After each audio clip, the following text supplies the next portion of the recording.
같이 2절로 찬양드리겠습니다. 괴로움과 죄가 있는 곳 나 비우겨 기사라도 빛나고 높은 저곳에 날마다 바라봅니다.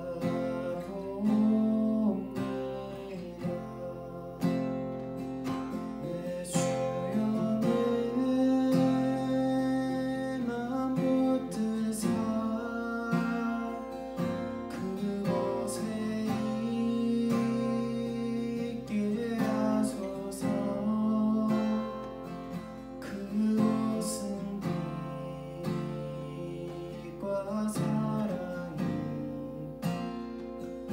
언제나 넘치옵니다.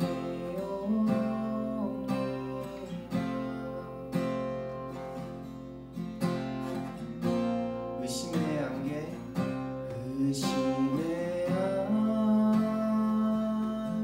거치고 근실의 구름 없는 곳 기쁘고 참된 평안과 거기만 있사옵니다.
주여 내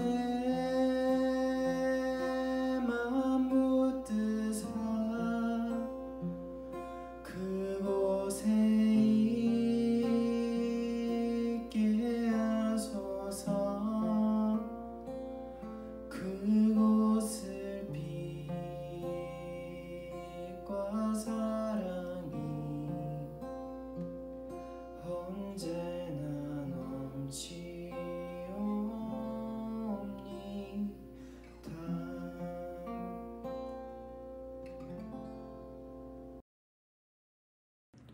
사랑하는 아버지 하나님, 죄를 지어서 죄인이 아닌 죄인으로 태어나서 죄를 짓는 우리들을 불쌍히 여겨주시고, 그리고 또한 그 불쌍한 우리들에게 언제나 당신의 은혜를 베풀어 주심에 감사합니다. 아버지 하나님, 이 교회를 온전히 지키시어서 정말로 당신이 우리를 사랑하신다는 것을 보여주시고, 또한 우리가 그것을 믿고 있사오니 아버지, 당신의 사랑을 우리가 넘쳐 흐르게 받아 우리가 우리뿐만 아니라 그리스도인들뿐만 아니라 그리스도인이 아닌 사람들마저도 우리가 모두 사랑할 수 있도록 아버지께서 더욱더 사랑 부어주시고 함께해 주시옵소서. 사랑하는 아버지 하나님, 사람이 사람을 미워하고 또 사람이 사람을 죽이는 세상이 왔습니다.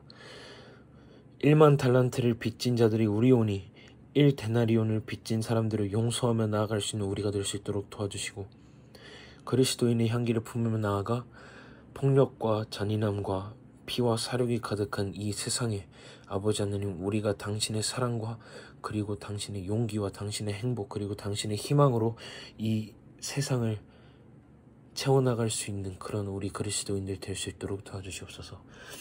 비록 지금 코로나로 많은 힘든 부분들이 있지만 아버지 하나님, 온전히 그것들을 지켜주시어서 그리고 우리의 몸과 마음을 지키시어서 우리가 당신의 아들, 딸로서 언제나 잘 나아갈 수 있도록 도와주시고 함께해 주시옵소서. 이 모든 것 감사드리며 예수님 이름으로 기도합니다.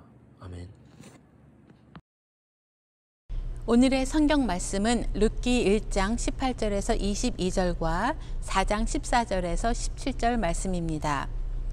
나오미는 룻이 자기와 함께 가겠다고 굳게 결심한 것을 보고 더 이상 말릴 수가 없었다. 그래서 그들은 함께 베들레헴으로 떠났다. 그들이 그곳에 도착했을 때 온 성이 떠들썩하며 그곳 여자들이 정말 이 사람이 나오미냐 하고 물었다. 그러나 나오미는 그들에게 이렇게 대답하였다. 나를 나오미라 부르지 말고 마라라고 불러주십시오. 이것은 전능하신 하나님이 나에게 괴로운 시련을 많이 주셨기 때문입니다. 내가 이곳을 떠날 때는 가진 것이 많았으나 여호와께서는 나를 빈손으로 돌아오게 하셨습니다. 여호와께서 나를 버리시고 나에게 괴로움을 주셨으니 어떻게 당신들이 나를 나오미라 부를 수 있겠습니까? 이렇게 해서 나오미는 모압 땅에서 자기 며느리 룻을 데리고 고향 베들레헴으로 돌아왔다. 때는 보리 추수가 막 시작될 무렵이었다. 이제 4장 14절에서 17절 말씀입니다. 성한 여자들이 나오미에게 이렇게 말하였다. 여호와를 찬양합니다. 여호와께서 오늘 당신에게 유산을 이어받을 손자를 주셨으니 이 아이가 이스라엘에서 유명한 사람이 되기를 바랍니다. 당신의 며느리는 당신을 사랑하여 7 아들보다 더 많은 정성을 당신에게 쏟았습니다. 이제 이런 며느리가 당신에게 손자를 낳아주었으므로 이 아이는 당신에게 새로운 삶을 안겨다 줄 것이며 나이 많은 당신을 잘 보살펴 줄 것입니다. 나오미가 그 아기를 받아 기르자 이웃 여자들이 나오미에게 아들이 생겼다 하며 그 이름을 오벳이라고 불렀다. 후에 오벳은 다윗 왕을 낳은 이새의 아버지가 되었다. 이것이 오늘 하나님의 백성을 향한 하나님의 말씀입니다.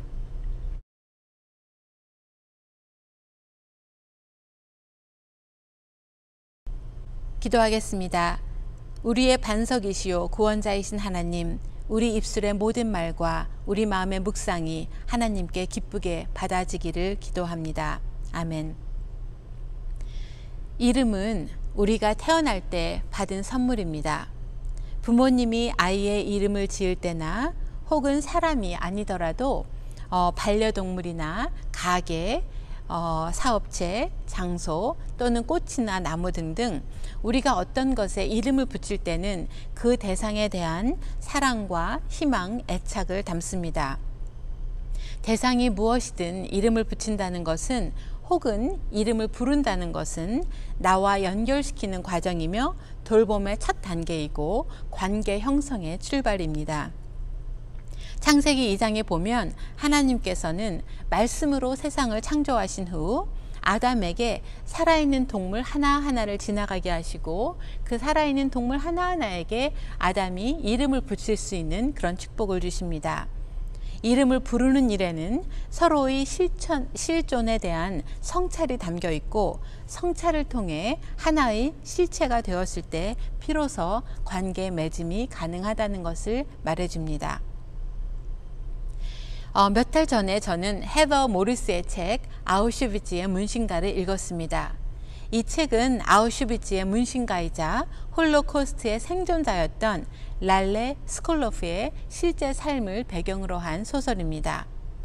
제2차 세계대전 중에 랄레는 유대인이었기 때문에 아우슈비츠 수용소로 끌려가게 되고 그곳에서 문신하는 일을 배우게 됩니다. 그래서 그 일을 함으로써 그곳에서 생존하게 그렇게 살아남게 되는 것입니다.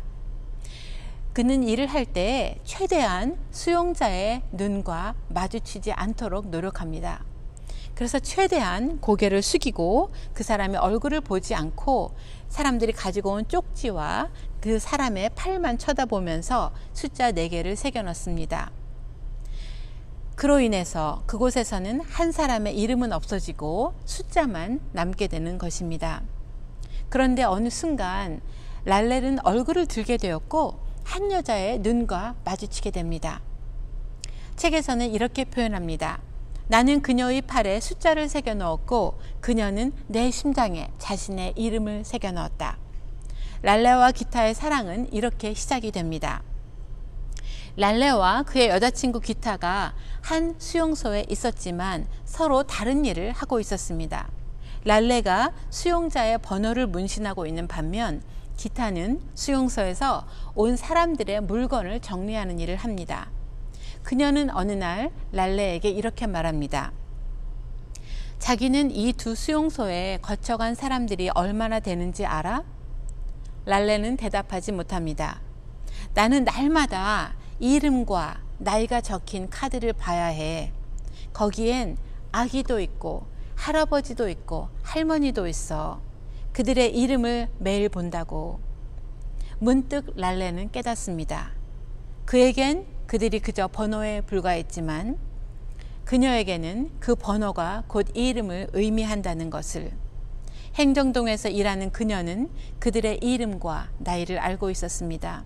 그런 것들이 그녀의 기억에서 영원히 지워지지 않을 것이라는 것을 문득 깨달았습니다. 여러분, 이름 뒤에는 나이가 있고 또 국적이 있고 가족이 있고 또 그 사람들의 인생 이야기가 담겨져 있는 것입니다. 저는 사람이 사람을 대할 때 그 사람의 이름을 불러주는 것이 중요하다고 생각이 됩니다. 제가 예수사랑교회에서 얼마나 있게 될지는 모르지만 아마도 짧게는 2개월 아니면 길게는 7개월으로 예측이 되긴 하지만 정말 그 기간이 길다면 길고 또 짧다면 짧은 시간이 될 것입니다. 그러나 제가 한 가지 목표하고 있는 것 중에 하나는 여러분의 이름을 다 알고 그 이름에 담긴 이야기와 또 그 이름에 담긴 희망을 듣는 것입니다. 이제 성서 본문으로 들어가 봅시다. 룻기는 구약 성서에서 짧은 책 중에 하나입니다. 여기에는 나오미라는 여성의 이야기로 시작이 됩니다. 나오미는 평범한 여성이었을 것입니다.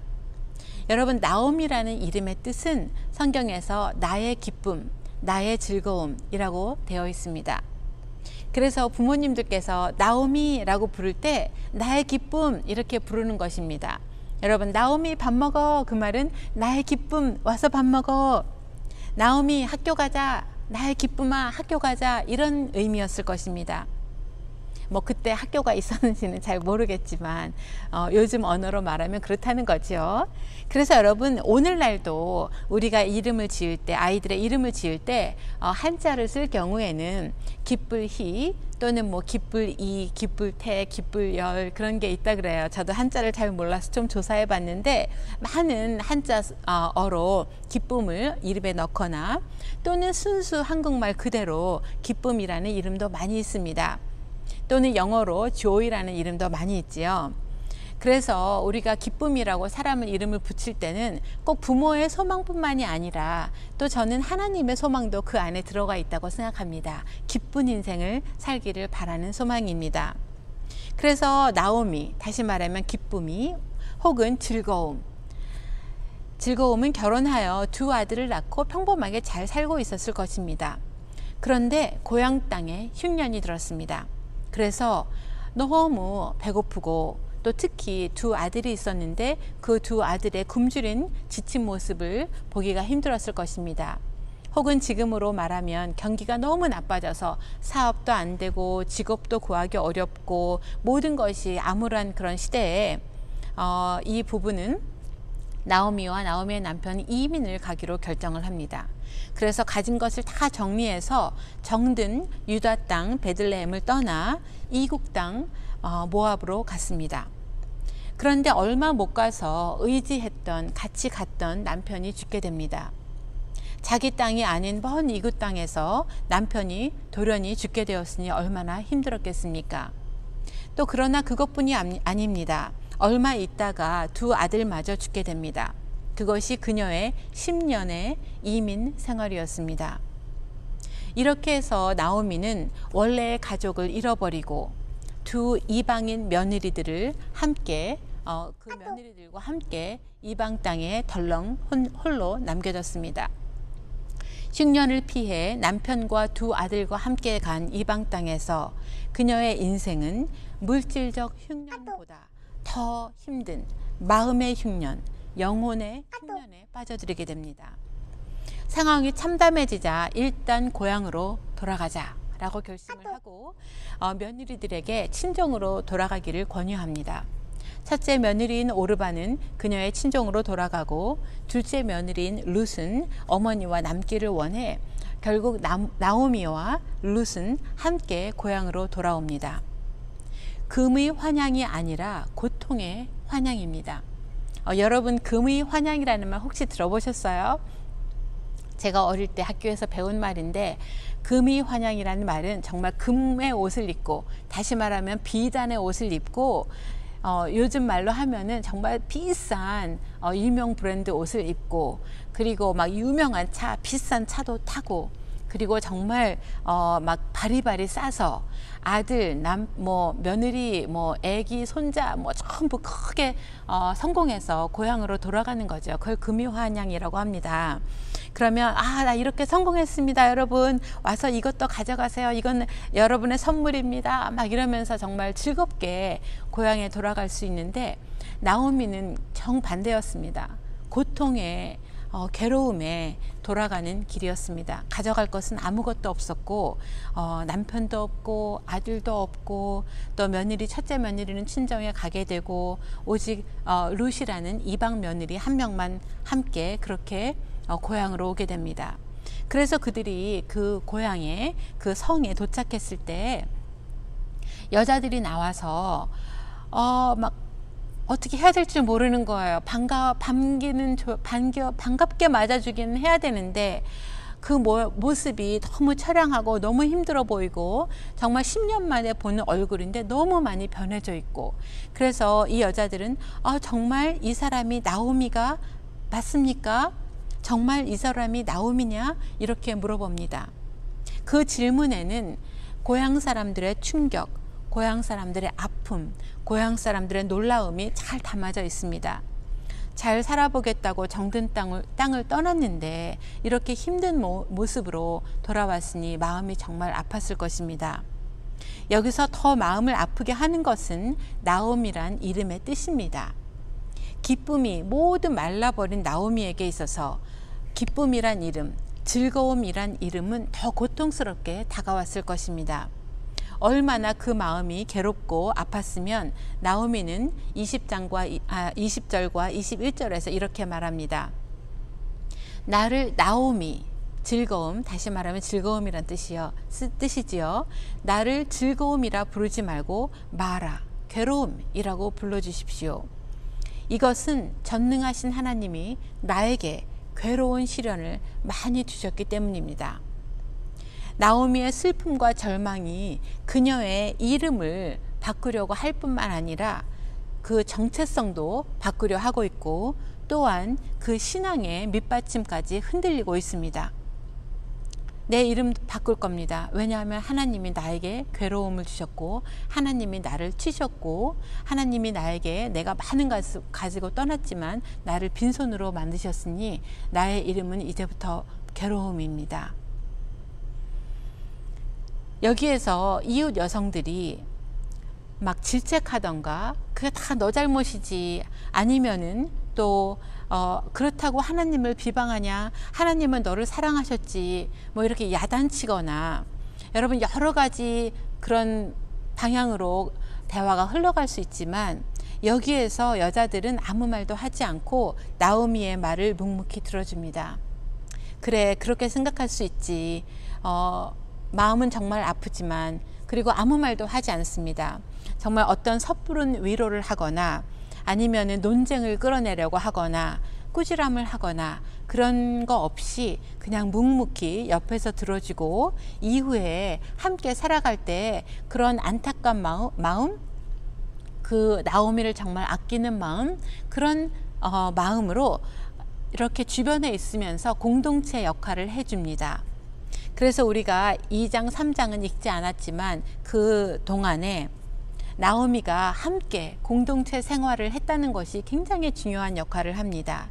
그래서 룻이 일할 수 있었고 또 함께 일하는 동료들과 함께 지낼 수 있었고 또 그 안에서 보아스라는 남자도 만나고 그래서 결혼도 하게 되고 아이도 낳고 다시 인생이 전환되는 그런 일을 겪게 됩니다. 함께 슬퍼하고 함께 기뻐하는 이웃 나그네들이 이웃 아낙네들이 있었습니다. 물론 3000년 전 이상의 일이고 또 유대 땅에서 이스라엘에서 있었기 때문에 가부장적 농경 사회의 배경이 묻어나긴 하지만 저는 그 속에서 공동체의 유대감의 중요성을 봅니다. 그래서 마지막에 나오미의 며느리 룻이 아기를 낳았을 때 이 마을 친구들이 아이의 이름까지 지어줍니다. 여자들이 나오미에게 이렇게 말하였다. 여호와를 찬양합니다. 여호와께서 오늘 당신에게 유산을 이어받을 손자를 주셨으니 이 아이가 이스라엘에서 더 유명한 사람이 되기를 바랍니다. 당신의 며느리는 당신을 사랑하여 7 아들보다 더 많은 정성을 당신에게 쏟았습니다. 이제 이런 며느리가 당신에게 손자를 낳아주었으므로 이 아이는 당신에게 새로운 삶을 줄 것이며 나이 많은 당신을 보살펴 줄 것입니다. 이웃 여자들이 나오미에게 아들이 생겼다 하며 그 이름을 오벳이라 불렀다. 여러분 이거 정말 멋있는 이야기 같지 않아요? 예, 정말 가부장적인 사회에서 동네에 있던 나의 친구들, 여자 친구들 아니면 우리 주민들이 다 같이 나와서 축하해주고 즐거워해주고 그리고 이름까지 함께 지어줍니다. 그리고 그 오벳은 바로 예수님의 조상으로 마태복음에 그 이름이 기록되어 있습니다. 여러분들은 삶이 어려워서 본인의 정체성마저 흔들려 본 적이 있습니까? 하나님이 나를 치시는 것은 아닌가? 왜 나한테 이런 일이 생기지? 하면서 정말 절망스러운 그런 순간에 빠진 적이 있습니까? 내 이름에 담겨있는 모든 기대와 희망은 다 사라져가는 그런 순간이 있습니까? 이러한 순간에 분명 하나님은 우리의 이름을 불러주시고 또 하나님의 우리를 향한 뜻이 무엇인지 알려주시고 또 우리의 길을 예비해 주십니다.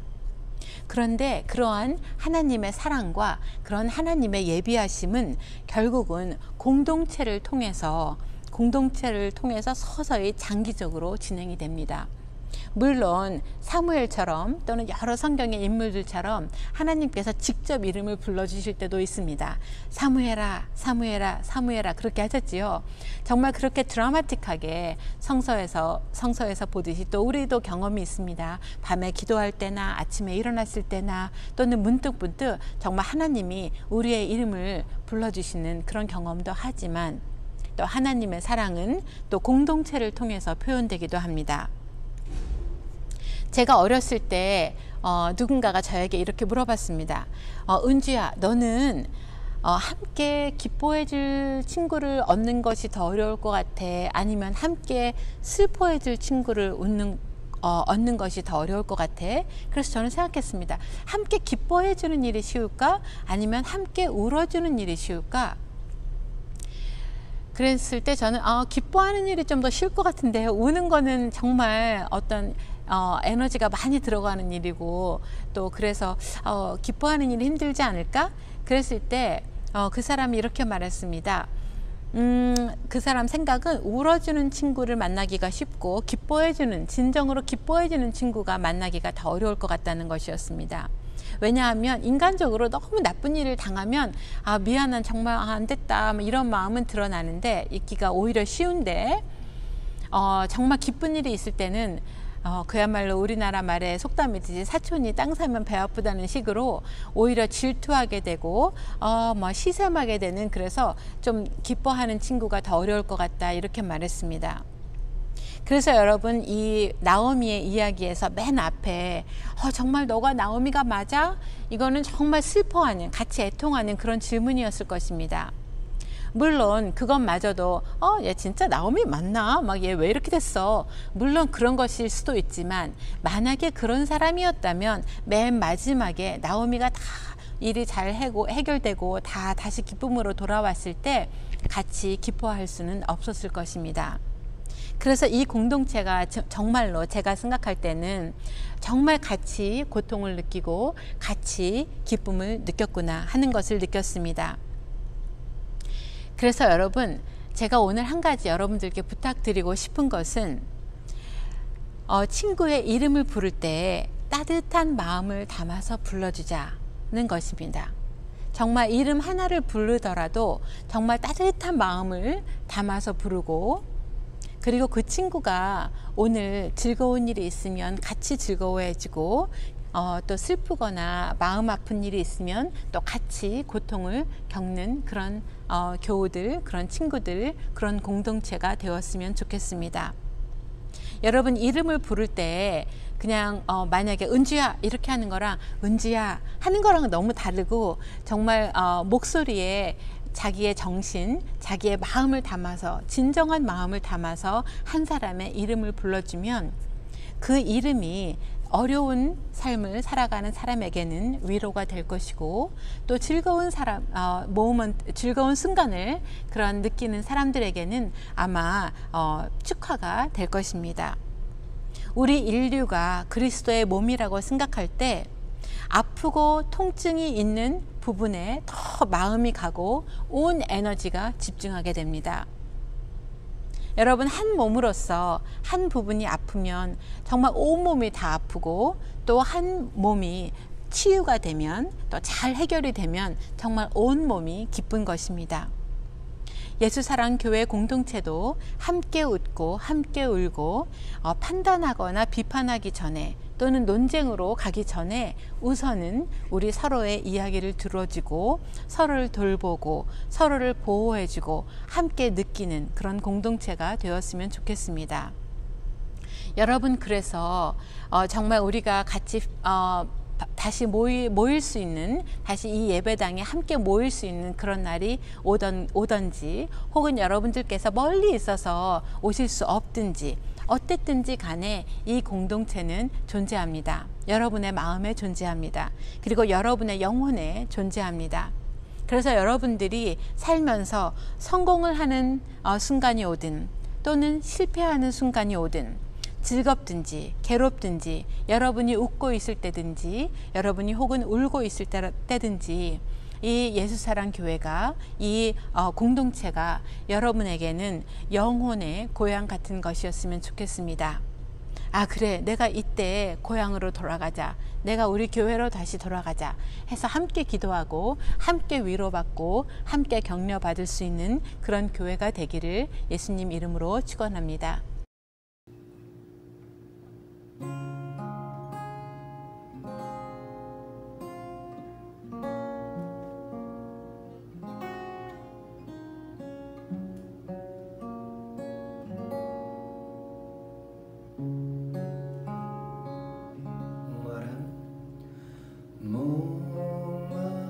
목마른 사슴 쉬는 물을 찾아 헤매이듯이 내 영혼 주를 찾기에 갈급하나이다. 한 번 더 찬양 드리겠습니다. 목마른 사슴 쉬는 물을 찾아 헤매이듯이 내 영혼 주를 찾기에 갈급하나이다.